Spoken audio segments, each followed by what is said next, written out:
Hola, oyentes de Radio Sefarad, volvemos a encontrarnos con Julio Levit y vamos a hablar de un tema del cual, pues, en los últimos días hemos tenido muchos testimonios, es decir, el doble rasero en las relaciones diplomáticas internacionales, Naciones Unidas, las condenas a Israel, por qué Israel es el centro de todas las decisiones tomadas en el Consejo General de Derechos Humanos, por ejemplo, cosas así de las que vamos a hablar con Julio Levit. ¿Qué tal, Julio? Hola Jorge, buenas tardes. Siempre un gusto hablar contigo. Pues cuéntanos. Ah, bueno, de alguna manera no me resulta sorprendente, si bien se promociona como un escenario de sorpresa diplomática internacional, esto del reconocimiento del Estado palestino o de Palestina como Estado, si bien lo que me resulta que no se ahonde en profundidad el desafío conceptual que significa reconocer a Palestina como Estado.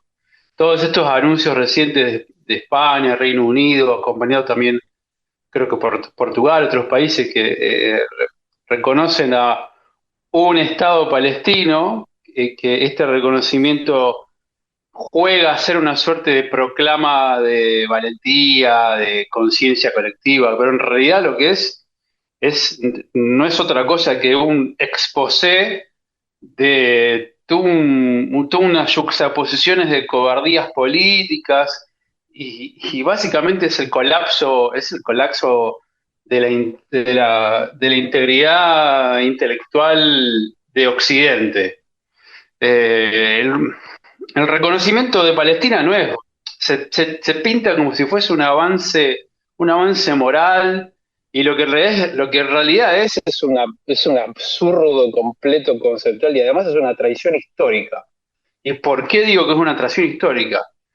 Porque se camufla todo este reconocimiento con una cortina sobre los derechos humanos. Y el tema de los derechos humanos es que los derechos humanos son universales. ¿Qué quiere decir que son universales? Quiere decir que o son para todos o no son para nadie. Lo voy a volver a repetir a ver si queda claro. Los derechos universales, la universalidad que reviste a los derechos humanos significa que o son para todos o no son para nadie. No pueden ser los derechos humanos utilizados como un arma política en favor de un grupo mientras se les niegan a incontables otros grupos.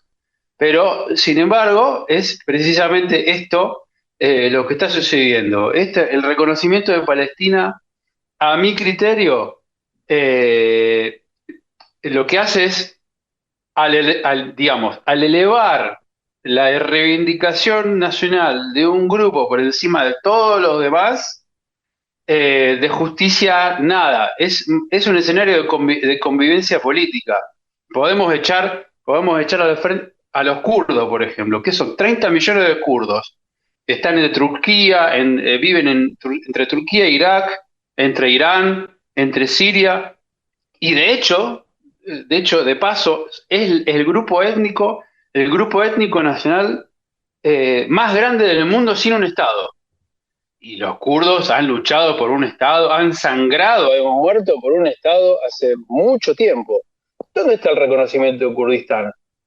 Y los drusos que tristemente se hicieron famosos hace poco por haber sido masacrados por Hezbollah, por los yihadistas en Siria, que sea de paso, los únicos que los ayudaron fueron los israelíes, que viven en un estado de precariedad afuera de Israel. En Israel viven como ciudadanos de plena clase, pero fuera de Israel viven en un estado de precariedad en el Líbano, entre Siria, Líbano, Jordania. ¿Dónde está el Estado para los drusos? ¿Quién proclama un Estado para los drusos? Para los drusos, para los asirios. Son 4 millones de asirios hay en el mundo. Perseguidos brutalmente en todo el Medio Oriente. Sin tierra, les sacaron la cultura. ¿Dónde está el Estado para los drusos? Y los yazidis, los yazidis que, ¿recuerdas en 2014 cuando ISIS, los yazidis son un grupo, yo conocí personalmente yazidis exiliados, un grupo que tiene alrededor de un millón y medio de personas, ahora, porque en 2014 fueron el objeto de un horrible genocidio por parte del Estado Islámico. En Europa nadie siquiera sabe cómo se ve la bandera yazidi. Los bajáis, yo tengo un muy buen amigo bajáis. Los bajáis son un pueblo nacido en Persia, que estuvimos hablando de Persia recién, que la Persia no es el Irán de hoy, por supuesto. ¿Qué son? ¿10, 9, 8 millones de bajáis en distintas diásporas alrededor del mundo? ¿Por qué viven en una diáspora? Porque han sido brutalmente perseguidos por Irán, no en la antigua Persia, por Irán. eh, y nadie habla ni siquiera de soberanía de este pueblo. Y entonces ahí, esta Cuba podemos empezar a echar, ¿qué? Los saharauis tan famosos en España, ¿qué es? Los circasianos, una docena o decena de pueblos y naciones completamente olvidadas, cuyo sufrimiento no provoca ni manifestaciones, no provoca boicots, no provoca proclamas así estruendosas en parlamento. La sangre de esta gente es muy inconveniente. Pero Palestina, no, Palestina es distinto. ¿Por qué Palestina es distinto? Porque Palestina se ha convertido en la nueva cruzada de Occidente. Es el nuevo escenario moral de Occidente. ¿Y por qué? A mi criterio, el por qué es porque Palestina ofrece algo que ningún otro pueblo supuestamente oprimido puede ofrecer, que es el eterno chivo expiatorio. Entonces, esto hace que la realidad esta realidad diplomática, grandilocuente, es incluso mucho más deshonesta de toda esta explicación o de todo esto que podemos estar charlando, porque esto no se trata de justicia para los palestinos, es una pantalla para tapar una desesperación interna que tienen los asuntos internos europeos. Los asuntos internos europeos y occidentales de España, de Francia, de Gran Bretaña, de Portugal, están prendidos fuegos. Estos países están en llamas, porque tienen sociedades que implotan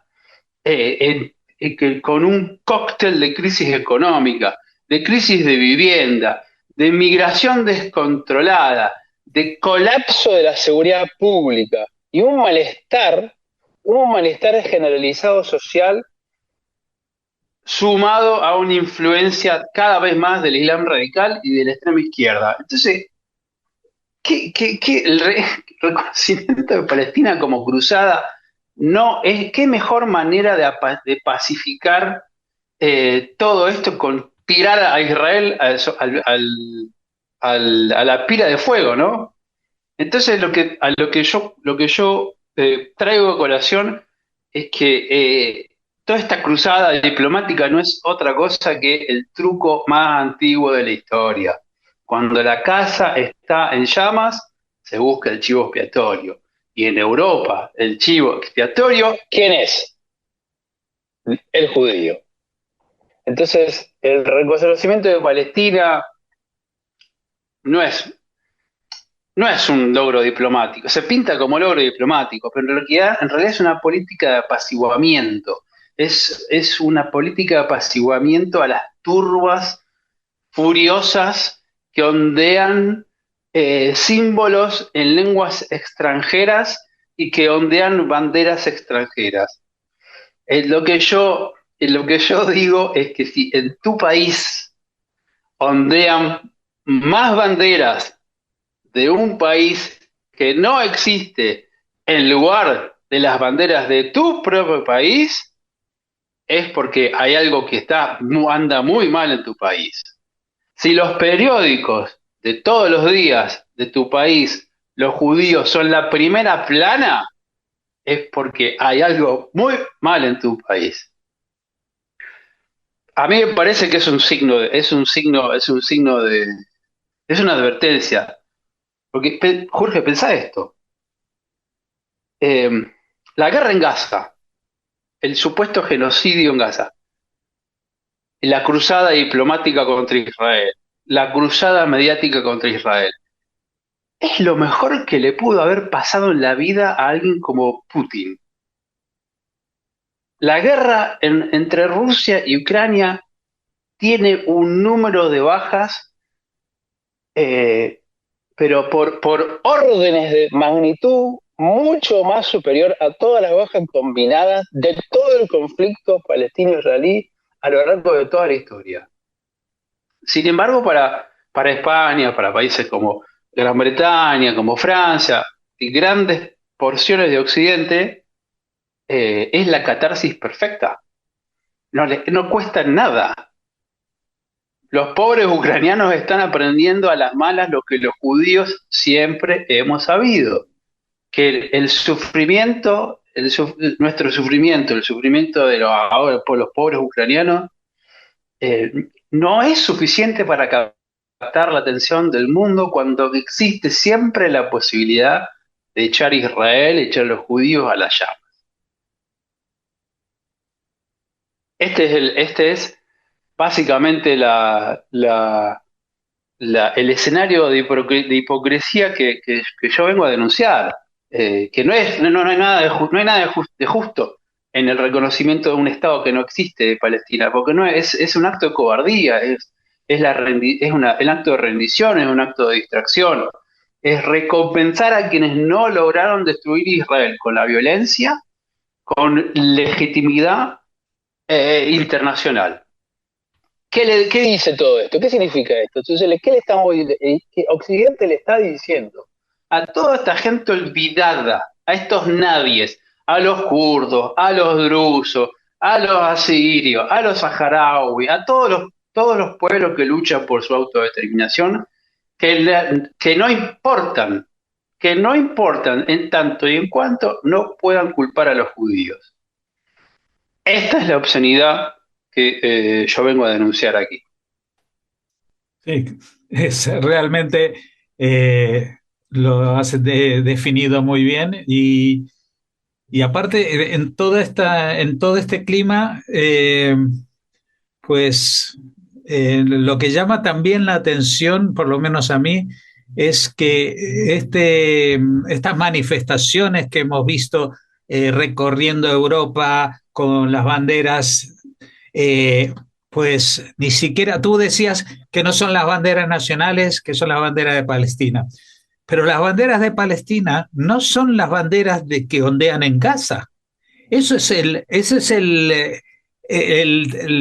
me parece lo más llamativo del caso. Es decir, en Gaza, el que ondea una bandera palestina como la que ondean en las manifestaciones, esa bandera con el verde, el rojo, el blanco y el negro, pues lo matan.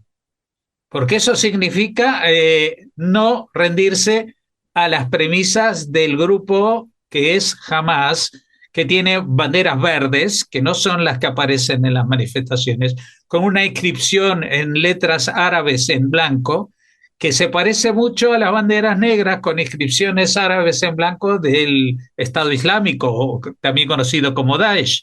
Es decir, y también que el propio Hamas en sus constituciones y papeles fundamentales nunca aboga por un Estado palestino al lado de Israel. No existe para ellos esa solución de dos estados. Está hablando de la eliminación de Israel. Ni siquiera es importante si hay un Estado palestino como tal, porque lo que quieren es un Estado que sea digamos, musulmán extremista, no palestino. En realidad, el término palestino, para una gran parte de la población palestina, por lo menos la que vivía en Gaza, no es suficiente razón para sentirse identificados. Es decir, no son capaces de asumir una bandera con su nombre propio de palestinos, sino una bandera que sea islámica, islamista, ¿no? Sí, y has remarcado un punto excepcional, que es aquellos, aquellos que reconocen al Estado, quiero decir, al Estado compensatorio de este grupo extremista, tendrán que dar las pertinentes explicaciones de por qué reconocen a los grupos, al grupo de la bandera verde y no al grupo de la bandera negra.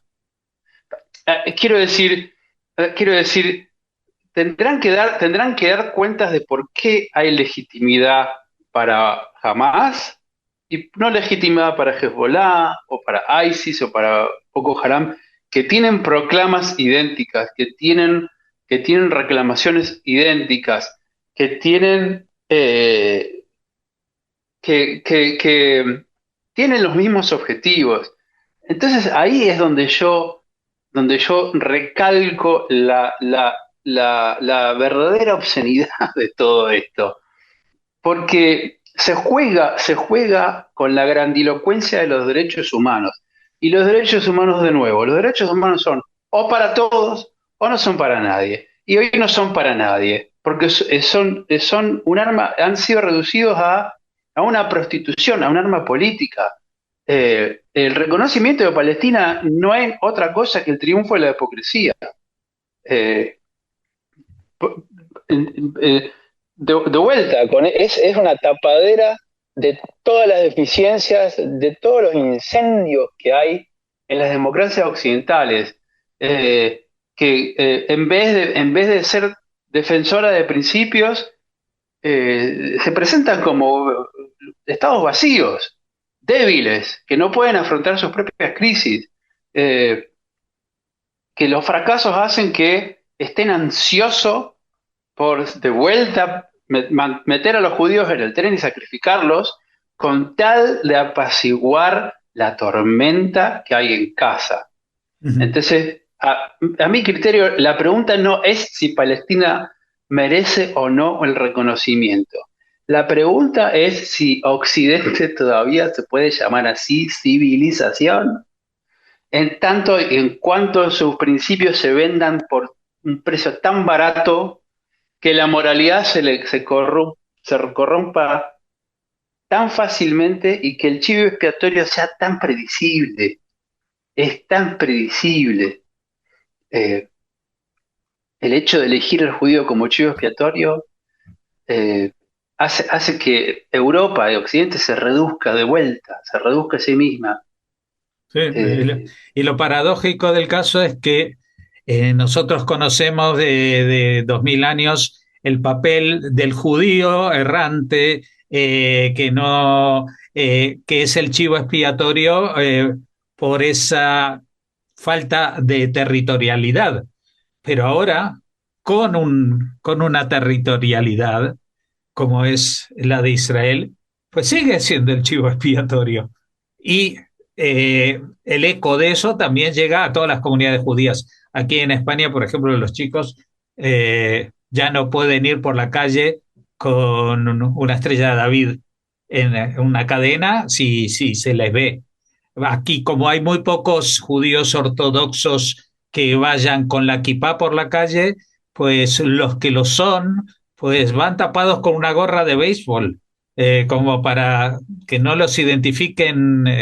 Pero el antisemitismo es el mismo de siempre, es decir, tú eres judío o pareces judío o tienes amigos judíos, porque la mayoría de los últimos atentados, entre comillas, porque no han sido mortales, por eso entre comillas nada más, que han ocurrido en España, no es contra los judíos porque no son capaces de reconocer quiénes son los judíos, sino aquellos que apoyan a los judíos o que apoyan la mera existencia del Estado de Israel y son atacados, por ejemplo, en las redes sociales. Eso es brutal lo que está pasando con mucha gente que si no se pronuncia en contra, simplemente si no saca un comunicado diciendo expresamente que condena a lo que está pasando, pues es ya amigo de los judíos y como tal merece eh, el sufrir. Esto ha pasado incluso con gente que tiene una trayectoria, por ejemplo, esta cantante Rosalía, que durante un año y medio no dijo nada sobre Israel, pues se le echaron a la yugular, como diciendo, tú, ¿cómo es que no condenas el genocidio? Y yo he visto últimamente en las televisiones de aquí de España que muchos periodistas que hasta hace poco eran bastante ecuánimes y decían, bueno, lo de Israel, que esto, que lo otro, ahora ya dicen, sí, yo reconozco que hay genocidio, pero ya se ha normalizado tanto el tema del genocidio que yo creo que esta va a ser una época que va a ocupar un capítulo en los libros de los anales de la infamia en los próximos años, es decir, cuando en España era gratis acusar de genocidio a cualquiera por la calle. Y además, uno de los últimos países que puede hablar de genocidio justamente es España. Eh, yo tengo, a ver, yo he conversado con colegas académicos españoles eh, y les he preguntado, bueno, España es un país que ha invadido y ha destruido Irak de 2000, no hace 500 años ni hace 50 años, de 2005 a 2011, perdón, de 2003 a 2011, sumado a toda esta campaña de lucha contra el terrorismo. Digo, ¿cuánta gente han matado los efectivos españoles en Irak? 1,5 millones de muertos hay en Irak. ¿Hay alguien acusando a España de genocidio? ¿Alguien llevando al presidente español a la corte por el genocidio? ¿Sabes lo que pasa, Jorge? Eh, a mí lo que me llama mucho, no que me llama la atención, lo que me preocupa mucho es que esto no llame la atención de más cantidad, algunos que sí, pero de más cantidad de líderes en España y en Europa, porque cada vez que Europa tiró a los judíos abajo del tren, se terminó destruyendo en cenizas y completamente, porque hoy es Israel, hoy son los judíos, pero mañana son las propias sociedades europeas que colapsan bajo el clamor de las llamas de la propia, del propio cóctel corrosivo y incendiario de la sociedad, de la toxicidad del gas en la sociedad que hay, los ingredientes del descontento social, de la agitación en países como España, con el Reino Unido, se están mezclando, se están acumulando a un ritmo que debería despertar como mínimo la atención y como máximo la preocupación de todos los líderes sociales. Eh, Porque además, y justamente en el caso de España con este presidente, el nivel de nepotismo institucional que se están jugando a nivel del Estado, con, tratando de gestionar un estado de la cuestión ingobernable de crisis, nacido de la crisis, nacido de décadas de políticas migratorias completamente estúpidas, incoherentes, están llevando al clamor social, al calor social, a un punto de ebullición que debería asustarle a muchos. Y no es solamente en el Reino Unido, no solamente en España, en Francia, en Alemania, en Holanda. Eh, es, es, es difícil de cuantificar. Pues muchas gracias, Julio Levitt. Esperamos que el año nuevo judío que empieza pues nos traiga alguna mejora en la situación no solamente de Israel, sino también, como decimos, de todos los judíos en el mundo que estamos al albur de las hordas, estas que parecían que ya se habían acabado y que eran cosa del pasado. Muchas gracias por atendernos y hasta la próxima.